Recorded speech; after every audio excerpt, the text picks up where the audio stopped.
sustained government shutdown of several weeks would do significant economic damage. That's what many top economists are warning this week. Now, in terms of jobs, the American Federation of Governments says they expect 800,000 to 1 million federal employees to be furloughed. Let's take a look at the latest news. With the government shutdown in place, President Obama spoke to a crowd at a construction company in Maryland on Thursday.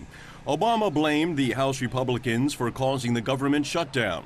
He pointed his fingers at conservative Tea Party members who want to kill his Affordable Health Care Act. You know, the United States is the center of the world economy, so if we screw up, everybody gets screwed up. The whole world will have problems.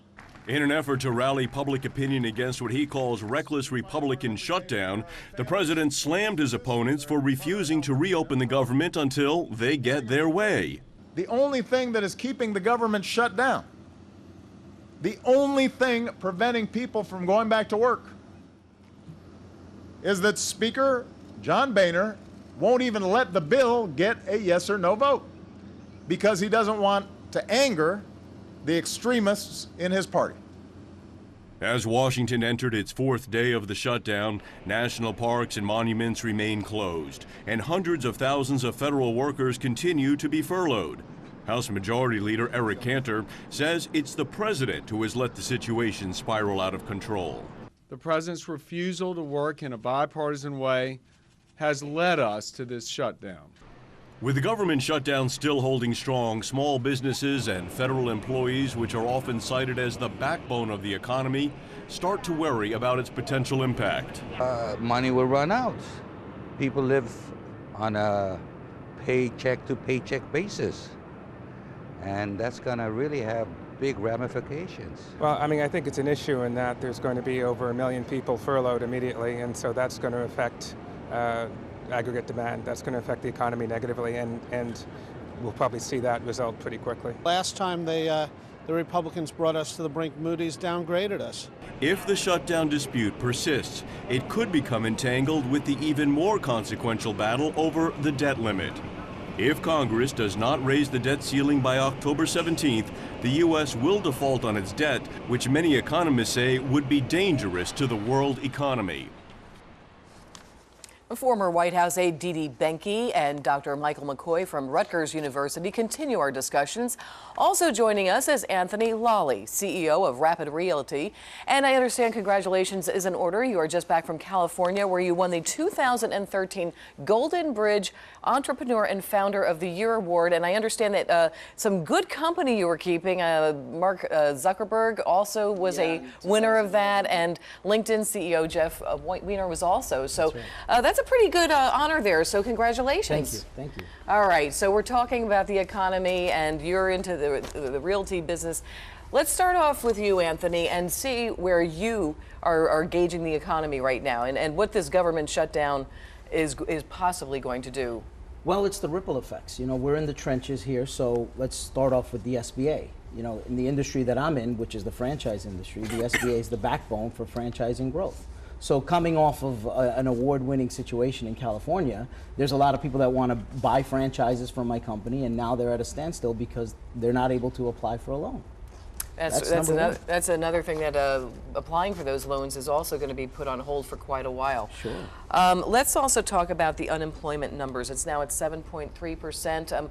But I always talk about this gray area, and there's people in a lot of places that they say that they've left the marketplace, so they really don't know what the numbers are.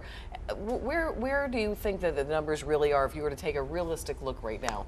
Dee Dee? Well, they're not good, and I think they're worse than even than that number, because people have just checked out of the job market, and then they go into unemployment. And you know, unemployment is supposed to be just for, you know, to fill a gap for a few months. People are staying on unemployment for a very long time. They're taking food stamps. They have all these entitlements, and so it's not good right now. And it's not just checking out, though. There's all these new freelancers, websites, and things like that. They are popping up all over the place. Dr. McCoy?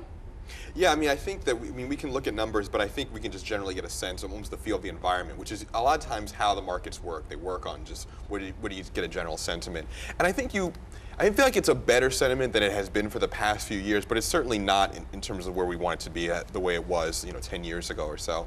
And I think, I think we're just sort of adjusting to this more almost private, self-employed, underemployed economy, and so we're still trying to work out how to measure that. Now, Anthony, tell me how you measure it. You said like a few people right now, because of this government shutdown, can't apply for loans. But in general, how do you feel the mood is right now? We've talked about that before. I think people are going for the guarantee, and right now unemployment is the guaranteed source of income. So people are in a sit and wait. They're calling themselves freelancers, but they're really not generating income because they're working at home but not making any money. And they're just continuing to stay on unemployment. That's terrible, though. That's just such, it's just not what our country's all about. I mean, I just can't believe that, people can't find 2 or 3 jobs or something to make up for it. People are staying on unemployment way too long. The economy's bad. I do agree with that. I actually know somebody who was actually quite proud of the fact that they were on unemployment and extended their benefits, and a perfectly workable person. But I think it's more the mood that I want to try. When you all talk to your friends, and there's professionals on all levels, but when you talk to your friends, do you think that there's still a pessimistic feeling? Well, my big concern, and I, particularly since I work at a university, is I see a lot of my students who are about to go onto the market, and you can tell that they're very afraid. And they're talking about going to law school and different types of graduate programs. And what worries me is they already took out a very big loan to go to school. They're talking about taking out big loans to go to get a master's degree, or a law degree, even if that doesn't pay off. And I think that's what scares me more than anything else, is that fear is leading to all this building of debt that can't be paid, and it's only going to make our problems worse as we go forward. Interesting. Anthony? I think the shutdown is a confirmation of fear. I mean, think about how many small businesses are affected by the ripple effect. I know it's not a big deal if the park closes, but what about all the companies that do tourism in the parks? What about all the hotels that rely on people visiting the parks and the museums and such? So, though they're already laying people off because they basically bankroll their payroll based on tourism. Well, Anthony, you weren't here for the last segment, and we were talking about Obamacare, of course, and this is all interlinked with the government shutdown. Do you think that Obamacare is going to be good or bad for the economy? I think that the struggle, the fight between both parties is not good. I think there's no winning situation. If you're a tough negotiator, then you're not a good negotiator. No, but I'm going to go back to the basic question. Do you think Obamacare is good or bad for the economy? I think it would be okay. I don't think it'll do anything. I know that's anti-DD. I was counting it. You're really taking the neutral. Yeah, but I'm more of a neutral guy. I really don't. I really don't see it either way. I think time will have to just tell. Okay, fair enough. Dee Dee? I think it's very pessimistic. I mean, you hear about these problems and actually I think it was good, Professor, that you brought up the bubble for the student loans, because, I mean, I've had personal experience with that, and it's a lot of money, and these students are going to be, they're going to have a terrible time, like with the job market as it is, and with the student loans, and then we have Obamacare, which is so confusing, and it's just, I think, a very pessimistic time right now. I'm going to let you each put on your public relations hats now, okay? John Boehner, he might need a little public relations tweaking, and some might argue that President Obama does. So very quickly, I'm going to give what would you tell John Boehner to do, Dee Dee? What would you tell President Obama to do?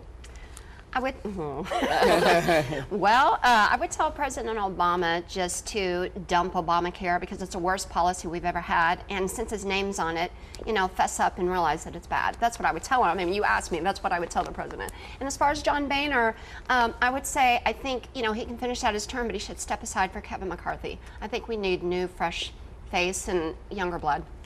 Interesting. Anthony? I would tell Obama, I mean, he stood firm on his principles and what his thoughts were. There is a little backlash, a lot of backlash. I think it's time to reconsider. And I agree with Dee Dee on the second point. Okay, and I would actually tell the president for once, good job for standing firm. I think he needed to show the country that there's something he was willing to fight for and stand firm on. And so I'd say continue at it. And then for Speaker Boehner, I have to say that it all looks like this is probably going to be your last term as Speaker. How do you want to end this? I mean, and let him answer that question. How do you want to end this? Because I don't really see a future beyond this term. Well, if this does continue, and if we are still here on Fresh Outlook talking about the government shutdown next week, which we hope we are not doing that, talking about something else.